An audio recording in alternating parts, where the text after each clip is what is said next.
Eto mga boss, siguradong marami namang iyak dito na hindi mga DDS. VP Sara Duterte kayang talunin kung magsama-sama si Ontiveros at Tulfo sa 2028, sabi nga ng mga political expert yan. Pero may sagot dyan si Direk Daryl Yap mga boss. Kahit isama nyo pa ang mga parents nyo, Inday Sara Duterte will be the next president. Basag na naman sila kay Direk Daryl Yap mga boss. Sigurado at marami na namang iyak at hindi sasang-ayon dito ng mga loyalista ni PBBM mga boss.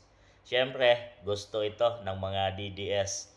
Malapit na at nalalapit na ang election 2028 at maghahalal na ng susunod na Pangulo ng ating bansang Pilipinas. Yan mga boss, isa sa candidate pinakamalakas na kandidato ay si BP Inday Sara Duterte. Kaya naman, tinotumbasan nito kung hindi daw si Hontiveros, itong si Rapi Tulfo mga boss.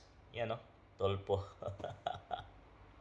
So, sabi, tablado na naman sila kay Direk Daryl Yap mga boss na isa sa mga solid supporters ng Marcos at Duterte nung unity mga boss, no?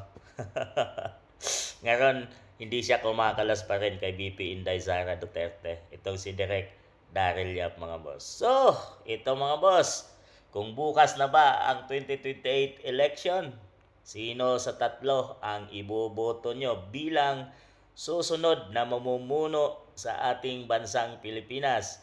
BP Inday Sara, Rapi Tulfo, or Reza Hontiveros for President 2028. Vote wisely mga boss dahil ayaw na nating maulit ang ganitong sitwasyon na corruption sa ating bansang Pilipinas at lumulubog na ang ekonomiya ng ating bansang Pilipinas dahil wala nang nagtitiwalang mga investor dahil sa talamak na corruption na nangyari sa ating Pilipinas.